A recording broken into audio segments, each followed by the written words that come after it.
Assalamualaikum warahmatullahi wabarakatuh. Perkenalkan nama saya Chan Nawai dengan NIM 131220099. Nah, baik, pada kesempatan kali ini saya akan memaparkan materi mengenai proses citra dengan menggunakan OpenVisi. Nah, eh, sebelumnya, pada materi ini kita akan membahas mengenai dasar penting dalam pengolahan citra digital, yaitu bagaimana kita merepresentasikan warna mempengaruhi cara komputer memproses dan memahami gambar. Nah, perlu teman-teman ketahui bahwa dalam OpenVisi itu setiap gambar sebenarnya adalah array numerik atau matriks yang berisi nilai-nilai warna atau kecerahan pada setiap pixel. Setiap pixel. Dengan memahami berbagai metode warna, kayak seperti color models, kita dapat memilih model yang paling tepat untuk tugas tersebut. Nah, di sini dipaparkan pada tugas tertentu itu di mana pada saat kita menggunakan grayscale. Nah, jika hanya digunakan, kita bisa gunakan grayscale jika hanya perlu untuk menganalisis bentuk atau intensitas cahaya. Nah, kita juga bisa menggunakan HSV jika kita ingin memisahkan objek berdasarkan warna. Nah, yang ketiga, kita bisa juga Kita juga bisa menggunakan RGB atau BRG atau RGB jika ingin menampilkan gambar dalam warna asli atau melakukan proses berbasis warna.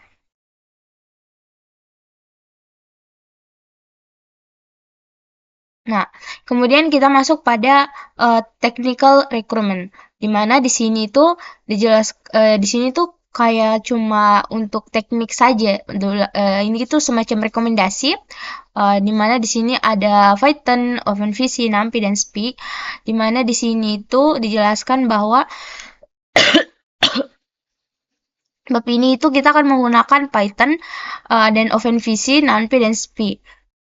Nah, kemudian di sini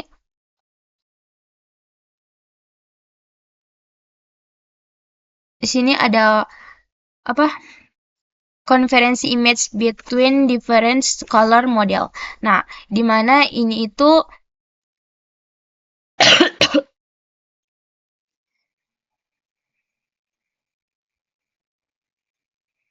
di mana ini kita mengonversi gambar berbagai model dengan berbagai model warna OpenCV secara harfiah, di mana kita menerapkan ratusan formula. Kita akan menerapkan ratusan formula yang berkaitan dengan konversi model warna.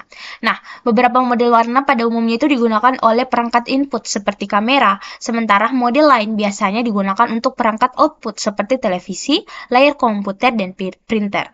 Nah, di antara input dan output, ketika kita menerapkan teknik penglihatan komputer pada gambar, kita biasanya akan bekerja dengan 3 jenis model warna. Yang pertama, skala abu-abu, biru, hijau, merah atau BRG, dan whole saturation value atau HSP.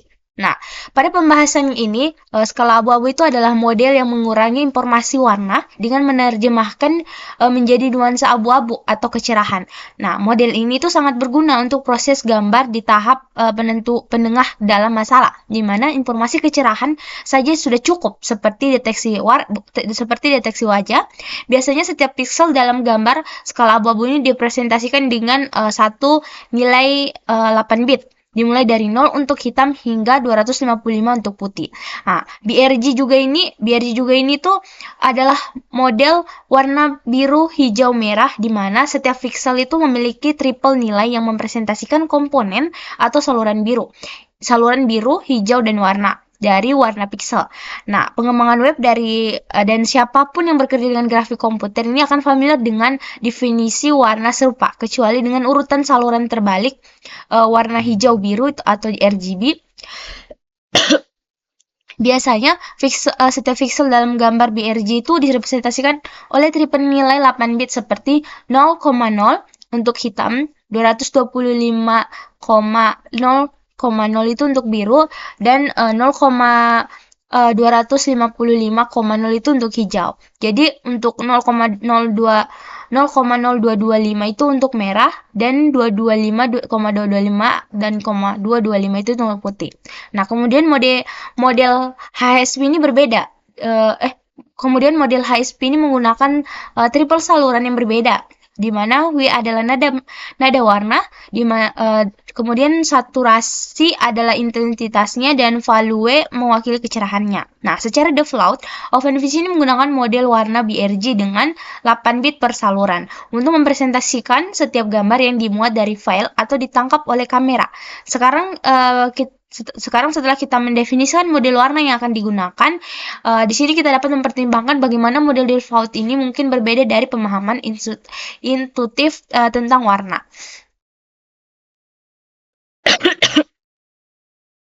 Nah, kemudian kita masuk pada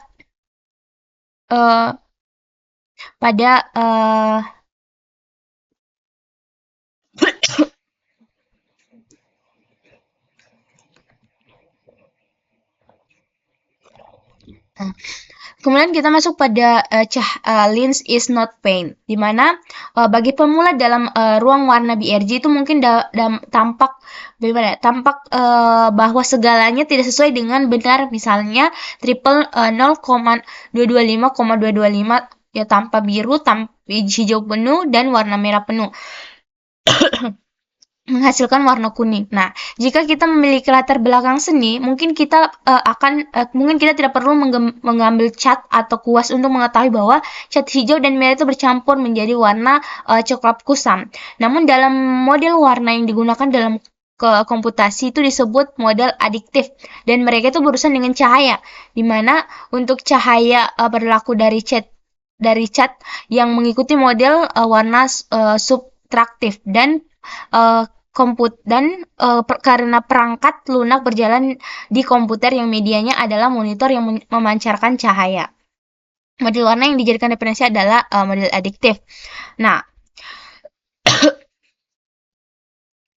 di sini saya juga ingin menjelaskan mungkin perbedaan mendasar antara warna dalam dunia fisik atau cat dan warna dalam dunia digital atau cahaya, di mana intinya itu kalau pada warna monitor itu kamera atau layar ponsel itu berbentuk dari pencaraan cahaya menjadi red, hijau, dan biru, menjadi merah, hijau, dan biru yang berpadu. Nah, kemudian yang kedua itu warna-warna ini menambahkan cahaya satu sama lain disebut adiktif atau color model. Nah, sebaliknya pada warna cat, tinta, atau pigment justru itu menyerap atau mengurangi sebagian cahaya yang disebut subtraktif color model, yang biasanya itu CMY atau CMYK. Nah, kemudian juga perbedaan dari model warna adiktif atau cahaya dan subtraktif atau cat itu, di mana untuk warna dasarnya kan mungkin sudah pada tahu bahwa warna dasar dari adiktif itu ada merah, hijau, dan biru. Nah, sedangkan kalau subtraktif itu ada cyan, magenta, dan kuning. Nah, kemudian kita masuk pada exploring the four-tooth transform.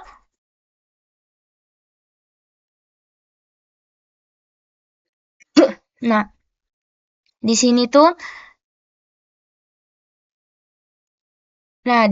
dimana sebagian besar proses pengolahan citra dan video di OpenCV melibatkan konsep transfer forward atau transfer forward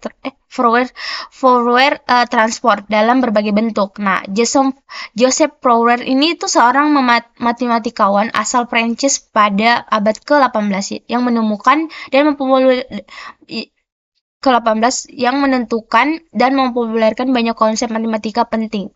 Nah, ia meneliti itu fisika panas dan fungsi-fungsi gelombang atau waveforms. Nah,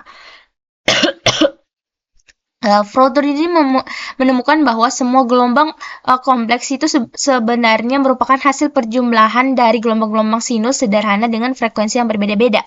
Dengan kata lain, setiap sinyal atau bentuk gelombang yang kita amati sebenarnya itu terdiri dari kombinasi berbagai frekuensi. Nah, Konsep ini tuh berguna dalam pengolahan citra karena memungkinkan kita untuk yang pertama mengenali bagaimana gambar yang memiliki perubahan nilai berintensitas tinggi atau frekuensi tinggi seperti tepi atau detail halus. Dan yang kedua itu mengenali bagian gambar yang berubah perlahan atau lembut di mana frekuensi rendah seperti latar belakang atau area halus. Nah, dengan memahami ini kita dapat bahwa menandai area tertentu sebagai yang pertama kita menandai area tertentu sebagai noise atau gangguan atau region of interest bagian penting. Kemudian juga kita bisa memisahkan latar belakang atau foreground dan latar belakang background. Nah, serta melakukan analisis struktur gambar dengan lebih mendalam. Nah, di OpenCP ini di OpenCP ini menyediakan berbagai algoritma untuk proses dan menganalisis frekuensi gambar dan banyak diantaranya juga diimplementasikan di NumPy yang memiliki modul Fast Floater Transform atau FFT. Nah, fungsi dari FFT di NumPy itu digunakan untuk menghitung discrete float transfer atau DFT dari sebuah citra dua dimensi.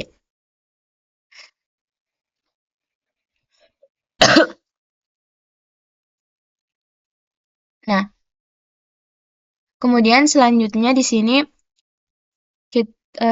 tuh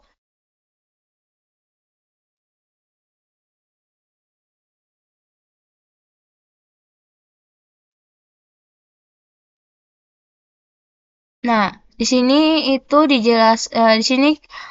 itu ada konsep dari spektrum magnitudo atau magnitude de spektrum dari sebuah citra dengan menggunakan transformasi Fourier.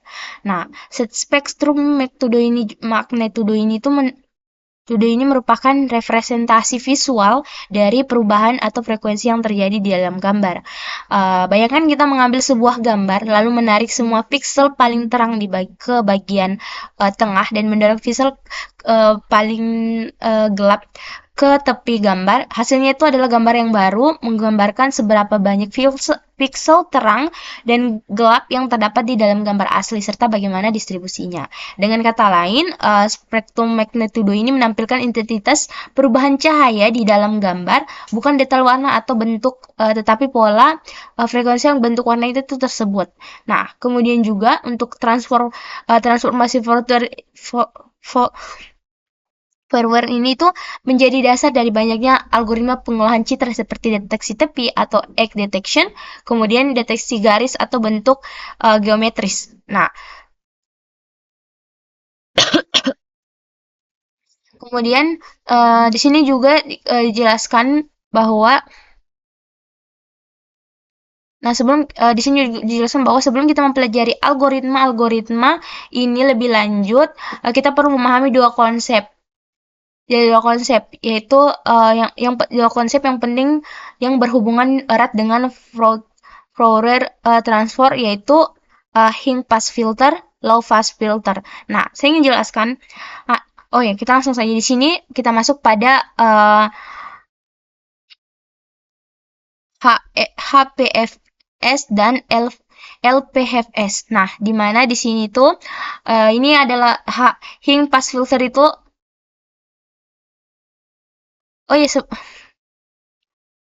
di mana high pass filter itu adalah filter yang memeriksa suatu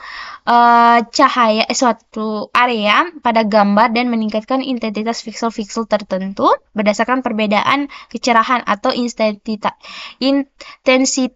antara lain satu piksel dengan piksel di sekitarnya. Nah, sebagai contoh, ini bisa kita lihat kernel di sini, di mana ini tuh adalah kernel di mana kernel itu adalah sekumpulan bobot atau wings yang diterapkan pada suatu wilayah kecil atau region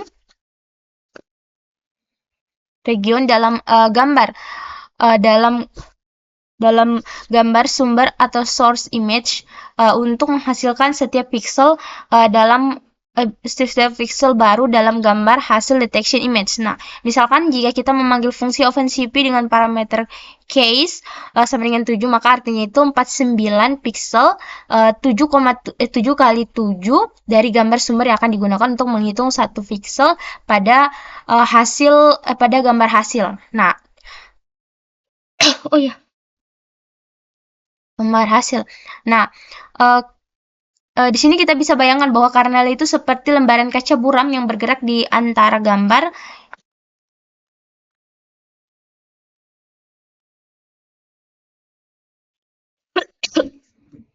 di mana eh, setiap bagian kacanya itu mencampur cahaya dari area kecil gambar untuk menghasilkan efek tertentu. Nah, karena di atas ini menghitung perbedaan identitas antara piksel pusat dan piksel-piksel di sekitarnya. Jika piksel pusat itu memiliki nilai yang sangat berbeda dibandingkan sekitarnya, maka hasil perhitungannya akan tinggi. Artinya piksel tersebut menonjol secara kontras. Nah, kemudian, nah di sini ada satu uh, implementasi sederhana.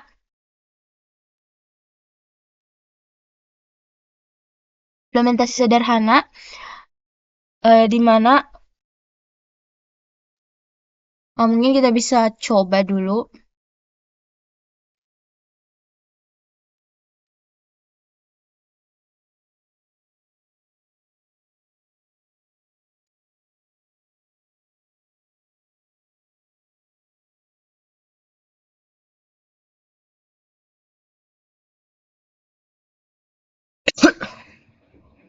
Nah, ini tuh adalah konsep dari kode HF, HPIF, HPF atau Higgs Fast Filter, di mana kode ini tuh merupakan contoh penerapan Higgs Fast Filter pada citra digital menggunakan Python dengan bantuan pustaka OpenCV, NumPy, dan SPI. Nah, tujuannya itu digunakan untuk meningkatkan detail atau tepi edge pada gambar dengan menonjolkan perubahan intensitas yang tajam antara piksel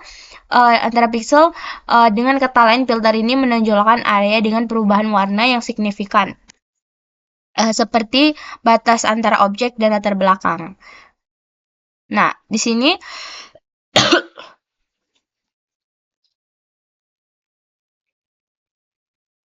nah di sini kita bisa lihat di sini ada import NumPy SGSV2 di mana digunakan untuk membaca dan menampilkan gambar. Kemudian NumPy digunakan untuk membuat dan memanipulasi kernel. Kemudian SPI ini digunakan untuk melakukan konvolusi atau penerapan kernel pada gambar. Nah, ini tuh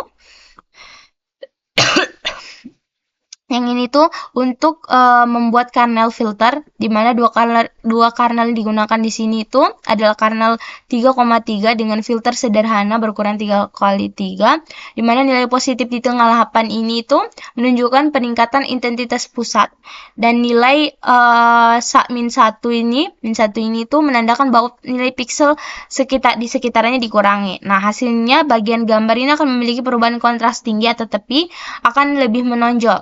Nah, sedangkan untuk kernel 5 kali 5 ini itu adalah versi yang lebih besar dan kompleks, memperhitungkan area yang lebih luas di sekitar setiap piksel.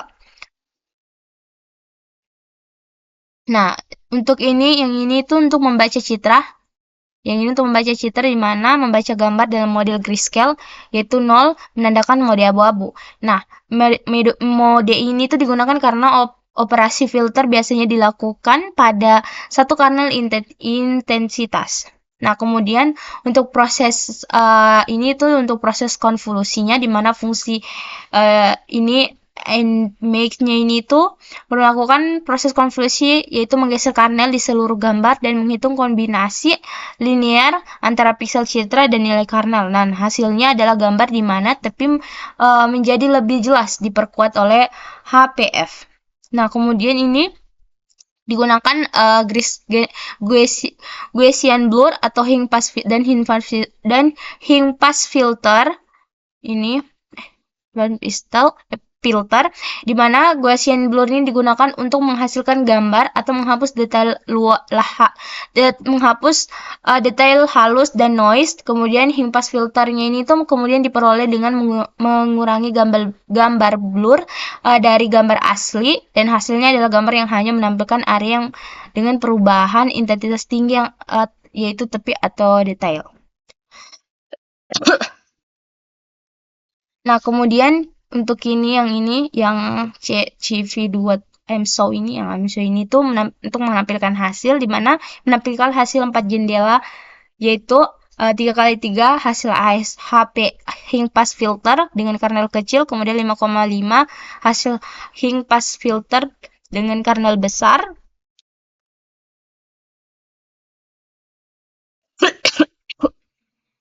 Dan blur gambar setelah Gaussian blur, kemudian G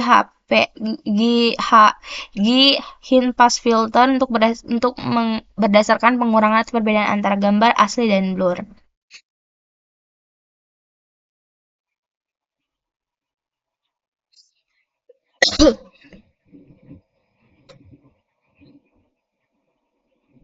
Nah, kemudian setelah kita impor awal, kita mendefinisikan kernel 3x3 dengan kernel 5x5, lalu kita membuat gambar dalam model skala abu-abu. Setelah itu, kita ingin melakukan kompil pada gambar dengan masing-masing kernel tersebut. Ada beberapa fungsi perpustakaan yang tersedia. Untuk tujuannya ini tuh adalah di mana NumPy itu menyediakan fungsi convol.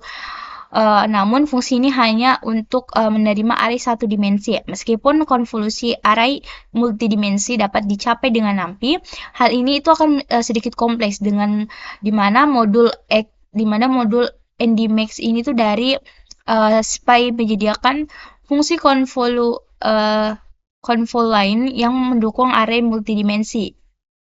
Nah, akhirnya OpenVision ini menyediakan fungsi filter 2 dimensi untuk konvolusi dengan 2D. Nah, untuk fungsi speed filter 2D ini tuh untuk kasus khusus kernel 2D yang dapat dipecah menjadi dua kernel satu dimensi. Nah, contohnya contoh pada kode sebelumnya itu menggambarkan fungsi EggMainConvol, di mana kita akan menggunakan fungsi dua dimensi dengan kita menggunakan fungsi CV2 dengan CV2.filter 2D pada contoh lain di bagian kostum kernel get convolute dari bab ini. Nah, script ini berjalan menerapkan dua hing pass filter dengan menggunakan dua kernel konvolusi yang telah kita definisikan.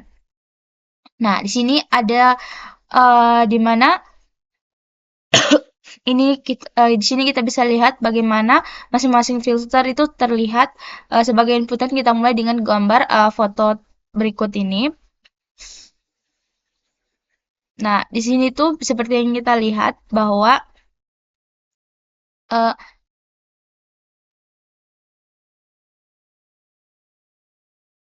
Jadi kita bisa lihat bahwa HSV diferensial ini seperti ditunjukkan pada foto kanan bawah itu menghasilkan hasil tepi deteksi tepi terbaik karena metode diferensial ini melibatkan filter low pass di mana kita bisa tahu bahwa tentang jenis filter ini. Nah, jika hing pass filter ini meningkatkan identitas sebuah pixel berdasarkan perbedaannya dengan pixel di sekitarnya, PF ini akan menghasilkan pixel tersebut jika perbedaannya dengan pixel di sekelilingnya lebih rendah dari ambang tertentu. Nah, ini digunakan dalam mengurangi noise atau pengaburan. Sebagai contoh, salah satu filter pengaburan yang paling populer itu adalah Gaussian blur, intensitas sinyal frekuensi tinggi, Gaussian blur, dan di mana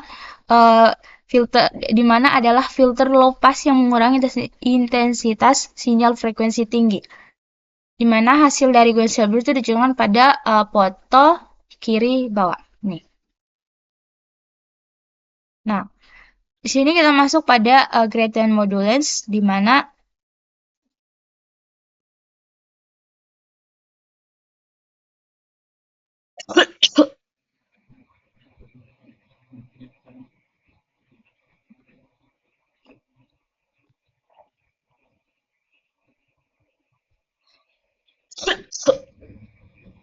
pada bagian ini tuh menjelaskan bahwa kita dapat membangun sistem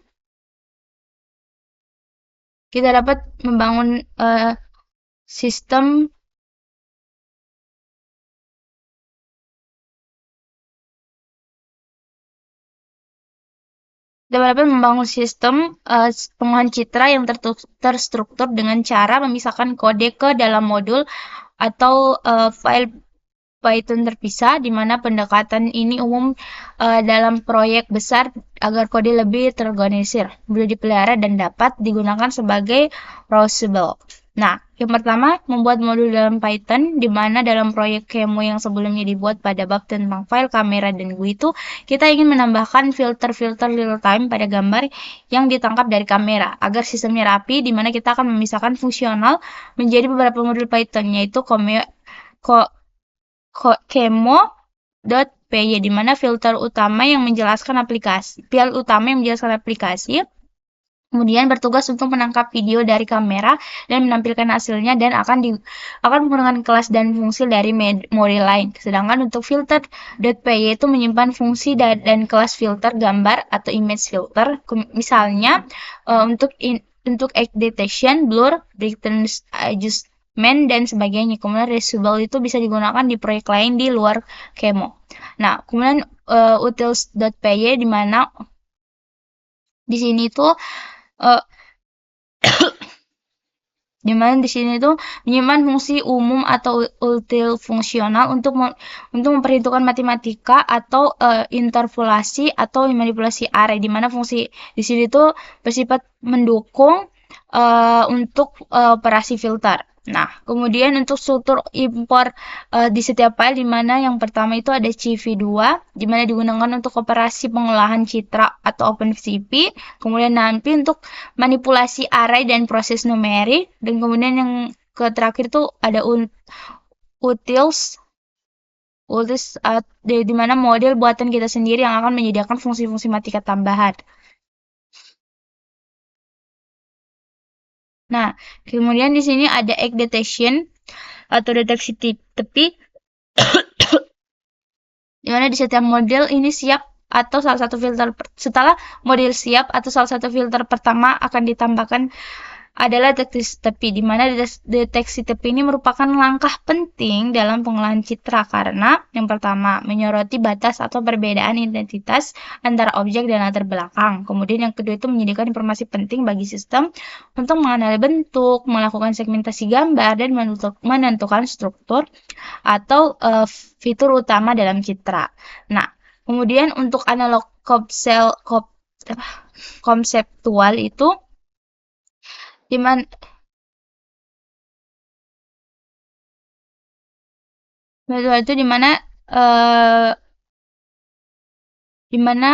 kita bisa memberi gambar konseptual tentang pentingnya tepi, dimana kita sebagai manusia dapat mengenali banyak jenis objek dan posenya hanya dapat melihat siluet atau sketsa gratis. Artinya tepi saja sering cukup untuk menggambarkan identitas objek. Contohnya patung Der Tinker karya Rodin itu menunjukkan bentuk pose tanpa detail wajah.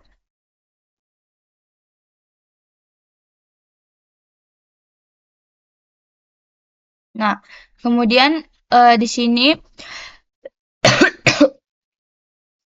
di sini ada deteksi tepi dan masalah noise, di mana OpenCV ini menyediakan berbagai filter untuk mendeteksi tepi atau edge painting filter seperti Laplacian, di mana Laplacian itu menghitung perubahan intensitas secara keseluruhan atau deteksi tepi dua arah. Kemudian Sobel menghitung perubahan intensitas pada arah horizontal atau vertikal. Kemudian Scar itu versi lebih akurat dari Sobel untuk deteksi tepi halus. Nah, fungsi utama filter ini adalah mengubah area yang bukan tepi menjadi hitam dan area yang berisi tepi menjadi putih atau terang.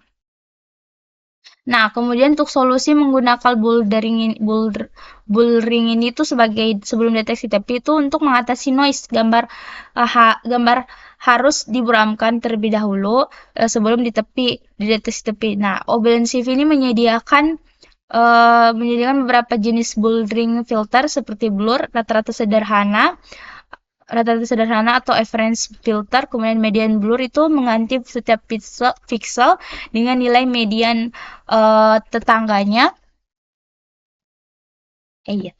Ya, median blur itu mengganti tiap pixel dengan nilai median tetangganya atau efektif untuk noise acak. Kemudian Gaussian blur ini tuh buramkan dengan bobot Gaussian itu lebih halus. Nah, kemudian proses deteksi untuk stroke age-nya ini tuh diperjelas dengan fungsi langka ini, di mana parameter di mana untuk source ini tuh gambar sumber atau input, kemudian DST ini tuh gambar hasil output. Nah, untuk blur case-nya ini tuh ukuran kernel untuk blurring atau divide 7 dan X case-nya ini tuh X size-nya ini tuh untuk ukuran kernel untuk deteksi tepi dengan Lobsitian de float 5.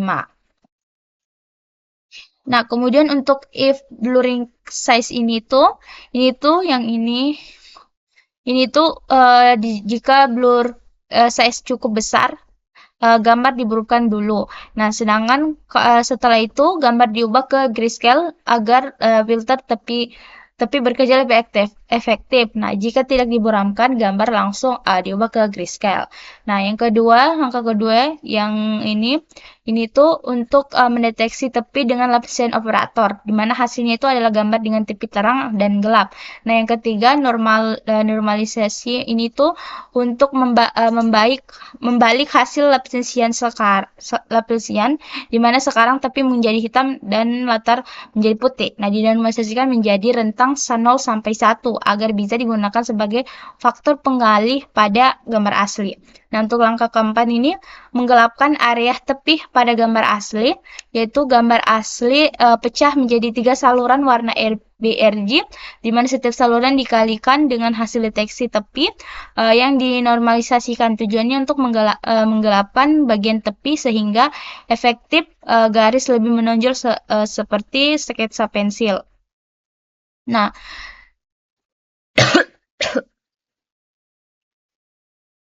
Nah, selanjutnya di sini kita masuk pada custom kernel, di mana mungkin di sini ada yang bertanya, apa itu kernel dalam pengolahan citra? Nah, jadi dalam pengolahan citra digital, istilah kernel itu mengacu pada matris kecil yang berisi angka-angka atau bobot yang digunakan untuk memodifikasi nilai pixel dalam sebuah gambar.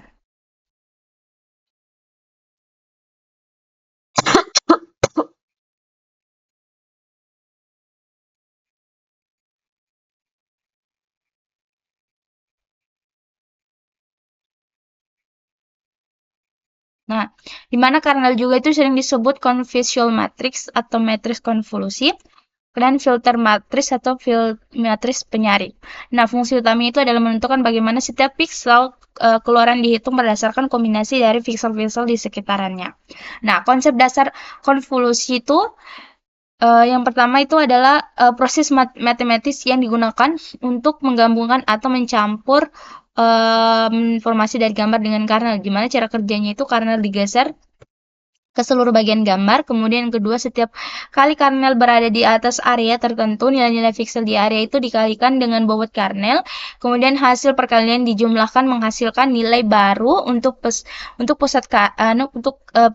pixel pusat. Dengan kata lain, setiap pixel baru merupakan hasil rata-rata bobot dari pixel di sekitarannya. Nah, kemudian format matris kernel ini biasanya berupa array 2 dimensi atau 2D dengan ukuran misalnya 3x3, 5x3, 7x7, dan seterusnya. Nah, di sini ada kernel NaN array, di mana ini tuh nilai 9 ini, nilai tengah, mewakili pixel utama atau pixel of interest. Kemudian nilai di sekelilingnya ini yang -1 ini adalah bobot untuk pixel tetangga, yang artinya pixel utama dikalikan dengan 9 lalu dikurangi dengan nilai dari 8 pixel di sekitarnya.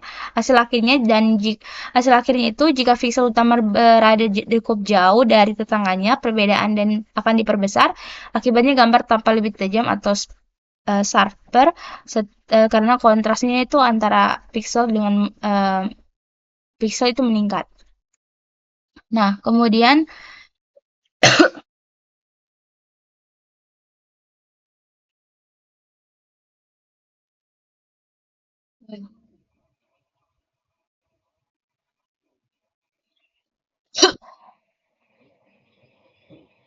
Aku tak bisa lah.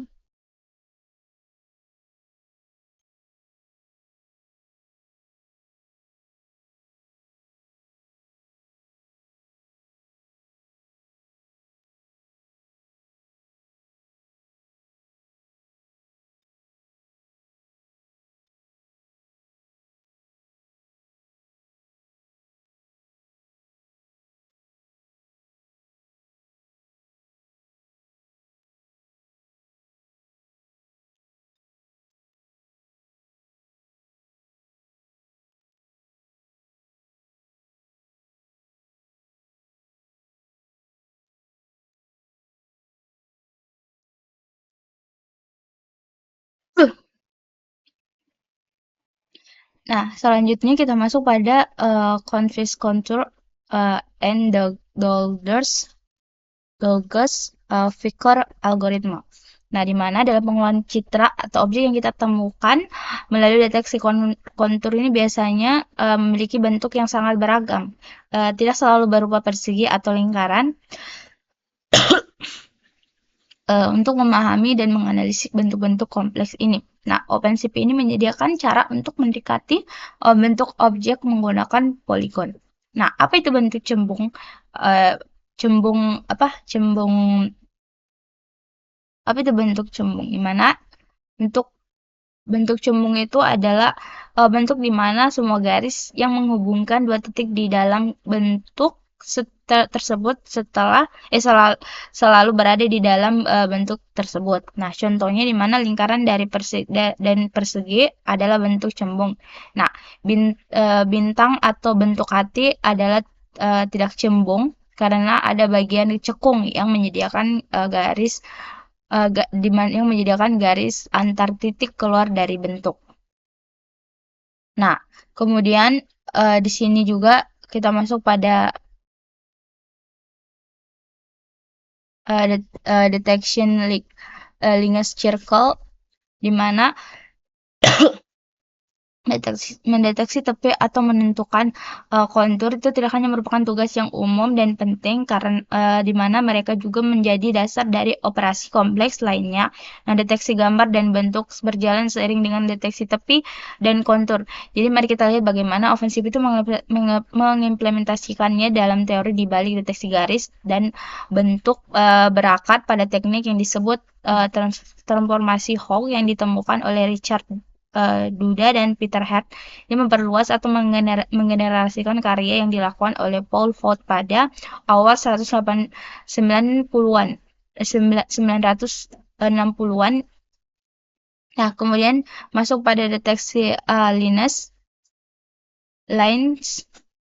di mana di sini itu mendeteksi garis pertama, beberapa garis di mana kita bisa melakukan dengan fungsi Hong-Linus atau Hong-Linus yang menggunakan transformasi Hall standar, sedangkan yang kedua itu menggunakan transformasi Hall problematic. Oleh karena itu ada huruf P yang namanya fungsi, di mana verbalistik disebut demikian karena hanya menganalisis sebagian titik gambar yang memperkirakan probabilitas bahwa semua titik tersebut termasuk dalam garis yang sama, di mana implementasi ini adalah versi optimal dari transformasi Hall standar, lebih sering secara komputasi dan berjalan lebih cepat. Begitu. Nah, untuk deteksi circle ini, nah ini ada salah satu kodenya. Nah, kemudian untuk deteksi circle ini tuh di mana OpenCV juga memiliki fungsi untuk mendeteksi lingkaran yang disebut Hall circle. Fungsi ini bekerja dengan cara yang mirip dengan Hall-Linus, tetapi di mana min-Linus atau mixed line gap ini adalah parameter yang digunakan untuk membuang atau menerima garis. Hawk Circle juga ini memiliki jarak minimum antara pusat lingkaran serta nilai minimum dan maksimum untuk jari-jari lingkaran. Nah, ini adalah bentukan gambarnya. Kemudian untuk deteksi outer space itu implementasi transformasi Hall di OpenCV terbatas pada deteksi garis dan lingkaran, namun kita sudah secara implisit menjelajahi deteksi bentuk secara umum ketika membahas ROX Poly DP, di mana fungsinya memungkinkan pendekatan poligon sehingga jika gambar mengandung poligon, mereka akan mendeteksi dengan akurat melalui penggunaan gabungan dari CV2 Fin Contour dan CV2 Approach Poly DP. Nah, mungkin dari saya itu saja, lebih dan kurangnya mohon dimaafkan. Wabillahi taufiq wal hidayah. Wassalamualaikum warahmatullahi wabarakatuh. Assalamualaikum warahmatullahi wabarakatuh. Perkenalkan, nama saya Chanawai dengan NIM 1122099. Nah, baik, pada kesempatan kali ini saya akan menjelaskan tugasnya itu tugas kedua, di mana kita di sini tuh disuruh mencari contoh kasus yang cocok untuk model warna BRG, kemudian warna grayscale, dan warna HSV. Nah, kemudian, nah di sini saya sebelumnya saya sudah sempat coding untuk tugasnya ini. Mungkin di sini saya bakal langsung jelaskan saja. Jadi contoh kasus yang di sini yang saya ambil itu deteksi tepi untuk mendeteksi tepi untuk koin Rp1.000, di mana di sini untuk gambarnya sudah saya download dan gambarnya saya pakai gambar yang ini. Ini. Nah, mungkin kita bisa memulai. Jadi di sini mungkin saya akan jelaskan dulu. Yang pertama itu sebelum mengenai codingannya sebelum saya mulai run. Nah, di sini yang pertama ada import CSV dan import NaN ASNP, di mana untuk CSV2 itu adalah model OpenCV yang digunakan untuk membaca, memproses dan menampilkan citra. Nah, sedangkan untuk NaN yaitu adalah model untuk manipulasi data untuk membaca atau memproses dan model data untuk manipulasi data dalam bentuk array. Misalnya kernel, max, atau batas warna HSP.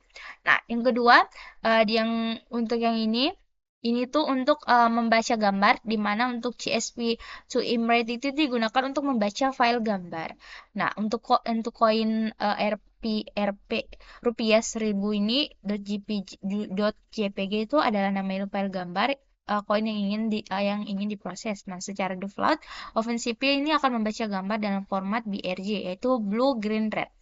Nah, kemudian untuk yang ini tuh sebenarnya ini cuma opsional aja, tapi saya sengaja pakai biar saya tahu apakah gambarnya ini bisa dibaca atau enggak. Nah, ini tuh mengecek apakah gambar berhasil dibuka. Nah, jika image bernilai non, itu artinya file tidak ditemukan dan program akan berhenti atau langsung keluar dan menampilkan pesan kesalahan atau error.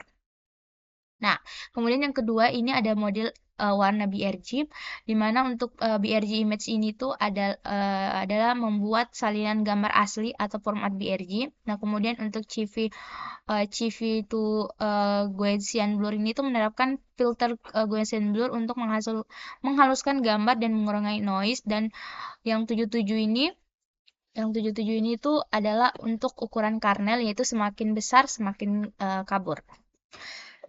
Nah, kemudian untuk nolnya itu adalah standar deviansi atau prinsip menghitung otomatis. Nah, untuk tujuannya itu menunjukkan hasil proses pada citra warna asli citra warna asli RGB.